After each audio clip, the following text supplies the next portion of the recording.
back to my channel. For those of you who are new, I'm not sure how you got here, but certainly I'm glad you came. And if you are new here, well, you're in for a treat. All right, so today is Terror Tuesday. It is where I like to talk about my favorite horror films, and we're actually going to start off by going through Nightmare on Elm Street. I'm going to try to talk about each movie, and while we do this, I'm going to take off my face. Typically, one, because it's a horror movie and it's horrific under here. What I thought it would be fun to do is just take off my face and talk about my favorite horror film. We can discuss it. We can talk amongst ourselves in the comments. So, let's get started. Okay, so I was inspired to go ahead and do my series like this by Bailey Sarian. I can never be sure that I'm pronouncing her name correctly. A fellow horror lover, a fellow lover of creepy things. So I thought it'd be fun to do this. We're actually going to talk about the very first, the original Nightmare on Elm Street by the late, great Wes Craven. So we're going to use the Clean It as Zero to start the whole thing. Everything else I'm going to go ahead and put in the description, but I'm bringing this up because I'm telling you right now, if you are not using a cleansing balm or a cleansing oil, either one. There's very inexpensive ones. This one's like $24, I think. But please use them because it gets your makeup off. Watch, it's gonna be magic. We're actually gonna start off by watching Nightmare, or talking about. So we're gonna start off by talking about Nightmare on Elm Street. Oh gosh, this feels so good. Look at how matte. Oh, it's just wonderful. Do you understand the beauty and the glory of this? Look at it.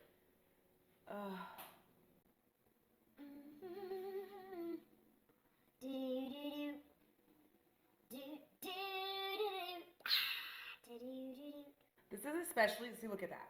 This is especially good to get off the Screen Queen because Screen Queen is pretty waterproof. So I'm gonna go hop in the shower, get the hair washed under here, and we're gonna hang.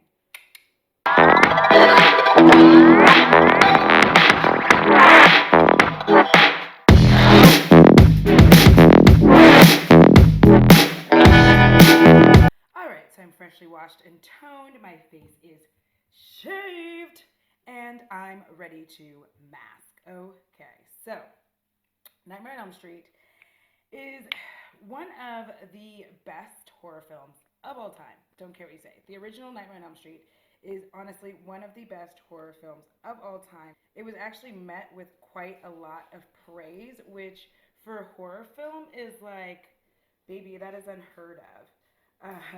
Horror films, especially slasher flicks, often just get shit on because of the gore and people miss, that it's a good movie. And it was made on a $1.8 million budget, which for those times, and really all times for most horror movies, I'm going to tell you it is actually not.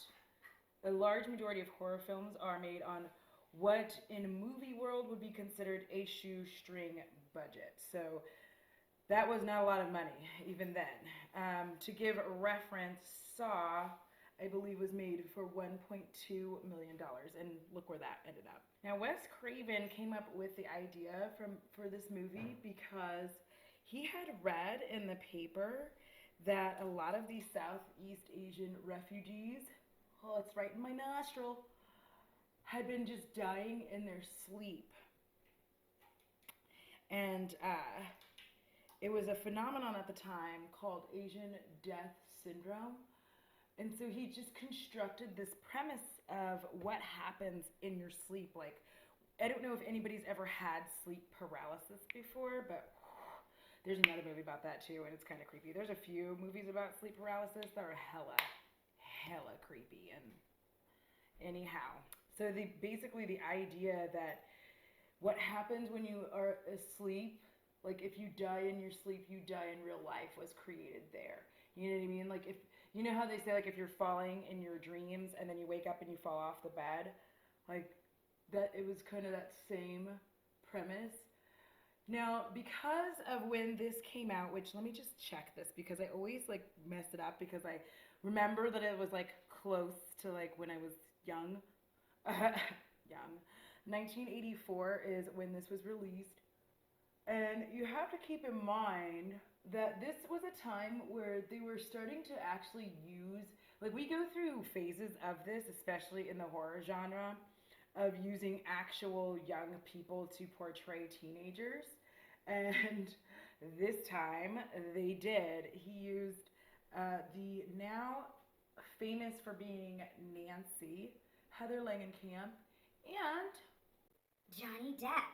and when you watch it, it even says introducing Johnny Depp. So it's pretty cool that they did that. And I really liked that as a plot. Like, here's the thing, it's so hard sometimes to watch a horror film when the actors are too old, like, and they're supposed to be in high school, and you're just like, but this one always carries a realism that I'm always stuck with because it was really scary, and it's still scary now. The original one was before Freddy was making jokes.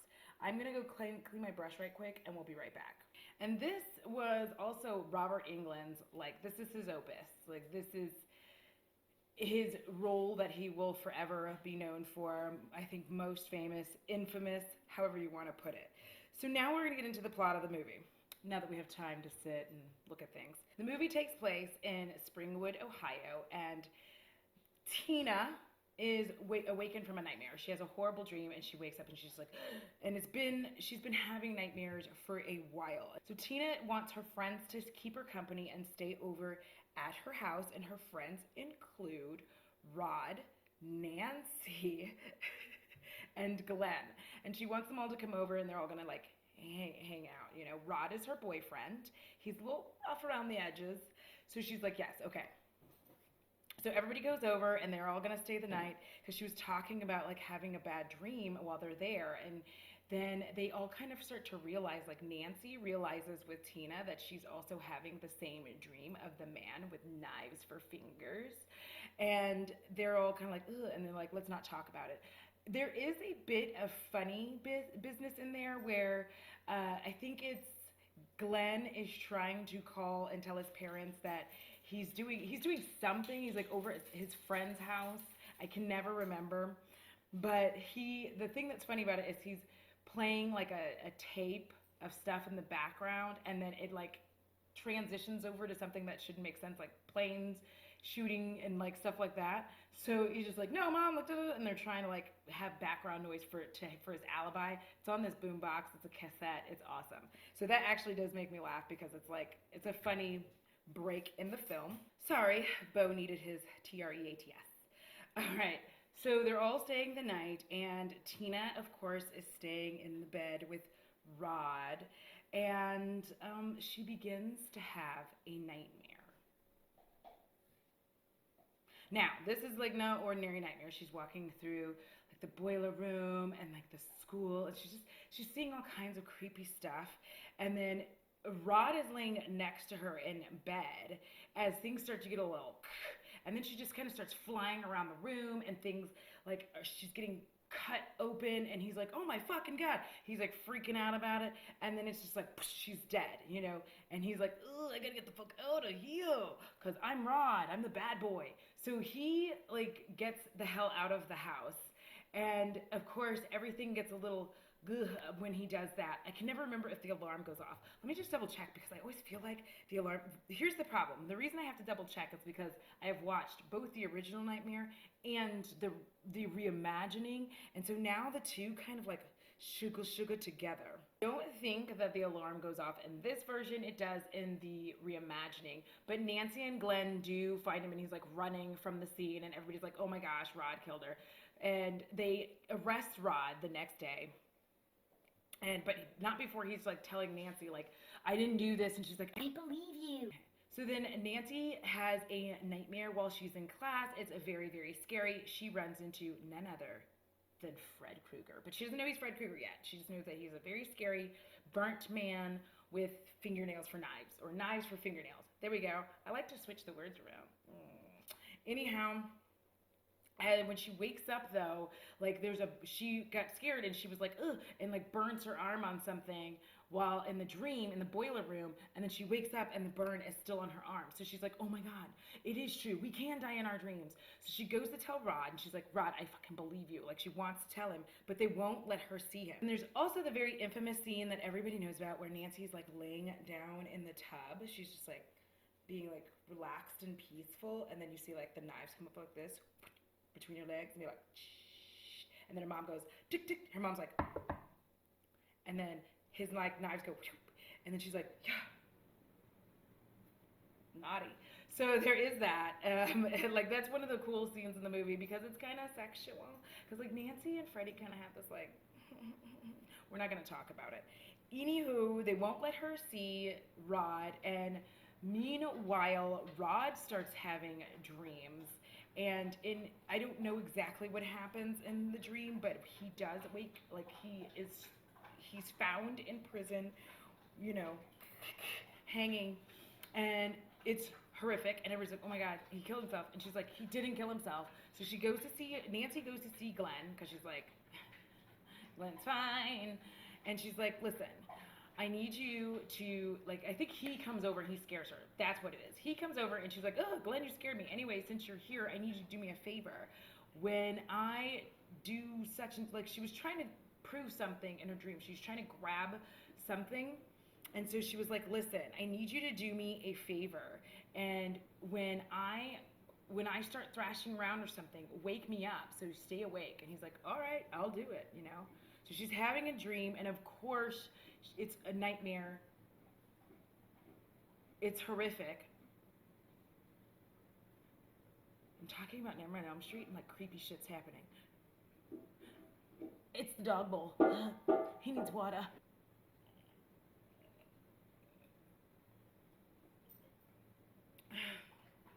Kombucha is so weird. Deliciously weird. So she starts thrashing and thrashing.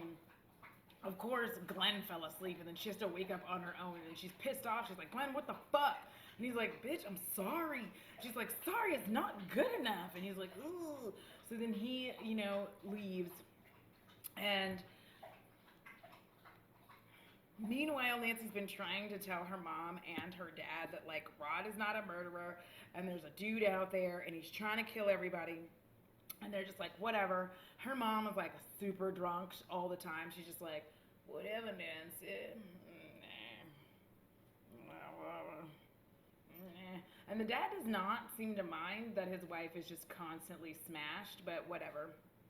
So then, and the dad is also played by John Saxton, by the way, if you're wondering. So he's like a sheriff, but I just call him the dad. Why? But yes, her dad is the sheriff. I probably should have said that earlier. I'm terrible at telling tales about movies. Anyway, so then Nancy's finally like, Mom, I gotta tell you about this dude. What the fuck? What's happening here? And her mom's just like drunk and like, no, we just gotta figure out what's wrong with you. You need to get some sleep, bitch. And she's like, no. So anyway, her mom takes her to a sleep study now that two of her friends are dead. And in the sleep study, and I don't know if this is the right order, but I'm just going to do things however I want to. So she's in the sleep study, and she's having normal activity and all that stuff in her dream. And then, of course, she starts having a nightmare. But when she wakes up from thrashing around, she's got his fedora. Because Freddy Krueger has a brown fedora, and it's pretty, you know, but she's got it. And then that is when she has to force her mom to tell the truth about Fred Krueger. Now, pause before we go there, because the next thing I want to talk to you about is how Glenn dies. Because Glenn's death is actually one of the most gruesome deaths ever. Because, like, I don't know why they use that much blood. Anyhow, Glenn's asleep, and he is having a dream about, like, and then he gets, like, sucked into his waterbed, and then what happens is, like, blood shoots out from the middle of the bed in a geyser up to the ceiling in the most horrific way. Like, it's everywhere. And when the police are there and they're, like, looking at it, it's, like, dripping from, like, because it's a 2-story, so it's dripping down in the ceiling in the first. It's like, it's horrific. Like, that always stuck with me because it was so scary. And just just like the fact there was that much blood, and then when you find out how they filmed it, I'm gonna tell you about that in a minute. We're gonna have to rinse this off. I'm gonna rinse this off, and then we'll be back. And also, I gotta take Bo out, so this will be an extended break for me and like for you. So Nancy's mom finally tells the truth about the man in her dreams, and she's just like, he's dead though, babe, he's dead. And she's like, mama, I do not think so, he is alive. And she's like, we killed him, we killed Fred Krueger. And she's like, no, he Krueger, Wes Craven originally wrote him as a child molester. However, he didn't want to be seen as taking advantage of that was a pretty rough time. I don't know if you guys know this, but during that time they were having a lot of different trials for kindergarten, and it kind of got a little ugly. I don't want to get super in depth on it, but at that time it was pretty rough and ugly that was happening, and he didn't want to be seen capitalizing on something that was actually happening in the world. A lot of it was happening in New England, but there were a lot of accusations about kindergartens and schools and all kinds of stuff like that. So he just kind of left that out. In later stories, it becomes clear who he actually was. Like, they actually will say that he was a child abuser.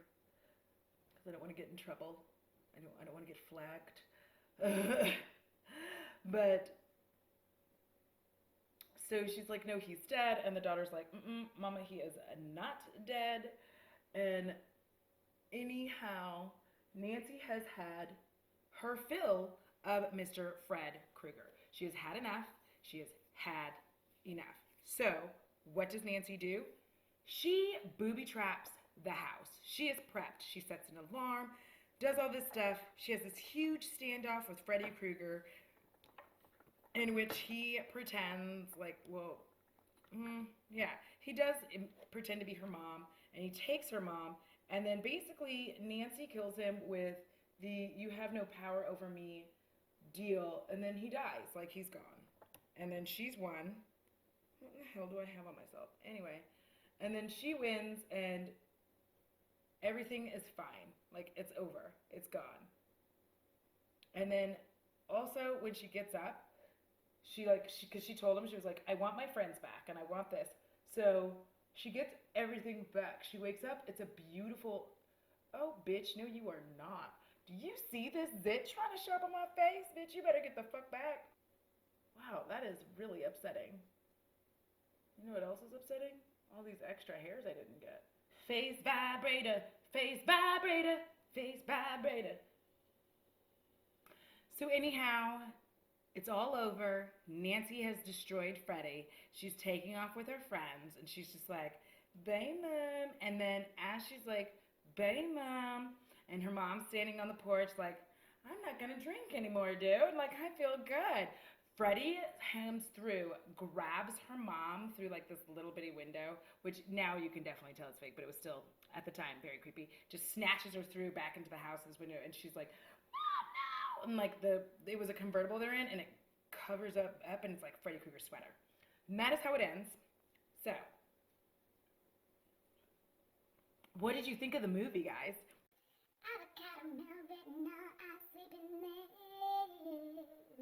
Now, famous things from the movie. The children in white doing jump rope, singing the song. 1, 2, Freddy's coming for you. Did I look creepy? Because I hope I looked creepy. Okay. Everybody knows that. If you don't know the song, I mean, I don't know what you're doing with your life, but that is one of the famous things. We do also get the very famous, like, red and green sweater, fedora, knives. What? And the thing is, in this time, for this movie to have done so well, this was coming out during, you know, the time of slasher flicks, but there was definitely a line between what was considered a good slasher flick. Even now, there's one. But there was definitely a line. You had the rise of movies like Halloween. Like, these franchises still exist today, and they were made in the 70s and 80s. So just in case you were wondering, this is the best genre. But you had Halloween in, I think, 79, and I believe in 80 you had Friday the 13th, and then in 84 you now have Nightmare on Elm Street. So you have, like, horror films really coming up, but this one just really stood out because it was completely different. And I think that that is why all three of these movies have such a long shelf life, because they were just so different. They each brought a different like villain to the table in a way that we hadn't seen. Like Freddy talked, Jason does not talk, and Michael does not talk. Both Michael and Jason are like slow stalkers, you know what I mean? But Freddy Krueger just had a personality, which I really liked.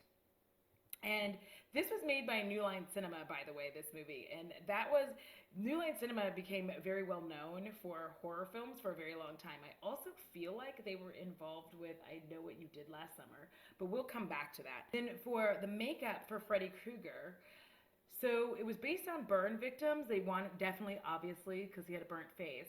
But to get the design just right, because they had to work with it for a little while.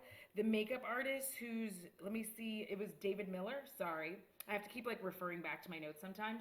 But David Miller was the makeup artist, and I believe, and I'm pretty sure I saw this in a very, very long A Nightmare on Elm Street documentary. I think it's like, it's almost 4 hours long, and it's still one of my favorite documentaries. Like, That I'm a creepy chick. so, but he talks about how he ended up kind of being able to look at a pepperoni pizza to get the makeup design right. And it's been like that ever since. And then another thing I found very, like, one of the reasons that Freddy Krueger is honestly one of my favorite villains is it has a lot to do with not only the fact that he talks, you know, which some people find annoying, I guess, but I like that he talks, but he's iconic in a way that isn't just about the way that he dresses. Do you know what I mean? Like, Michael Myers is iconic for a big ass butcher knife, mask, and the jumpsuit. You know, like, and they established like the 3-tier. You know what I mean? Between Michael Myers, Jason, and Freddy, they established that like a monster type villain who is still like a man but still a monster. 3 things. You had to have 3 things to be iconic. So for Jason, it was his hockey mask and his jumpsuit, essentially. Like, he basically wears a jumpsuit. We're not going to get around it, but it's like that. And then, you know, his giant machete. And then we said Michael Myers, and then Freddy Krueger, of course, has the fedora, the sweater, and the knives. And I think what was cool about it is like he just started to get really like flamboyant with them as time went on. He was like, and I loved it. Like, he would just be like, and like in the first one, obviously the one we're talking about, A Nightmare on Elm Street, it was like that noise that he would make with them. Obviously, like, my sound effects are just so phenomenal that you can't really tell the difference between that and the movie. But yes, I loved that because it just brought an extra element of tension that you never knew when Freddy was going to win in the dream sequences. Do you know what I mean? It was just like, oh, because it was inevitable. It felt like a lot of times in Friday the 13th, but there was something about Freddy Krueger where you just never knew, and he was kind of always toying with them, and when would they wake themselves up? It was just like that, ugh. Also, for those of you who don't know, Johnny Depp actually ended up being cast because he was good looking because of Wes Craven's daughters. Like, they saw a photo of him and they were like, Dad, yes, yes. And that is how he got the part.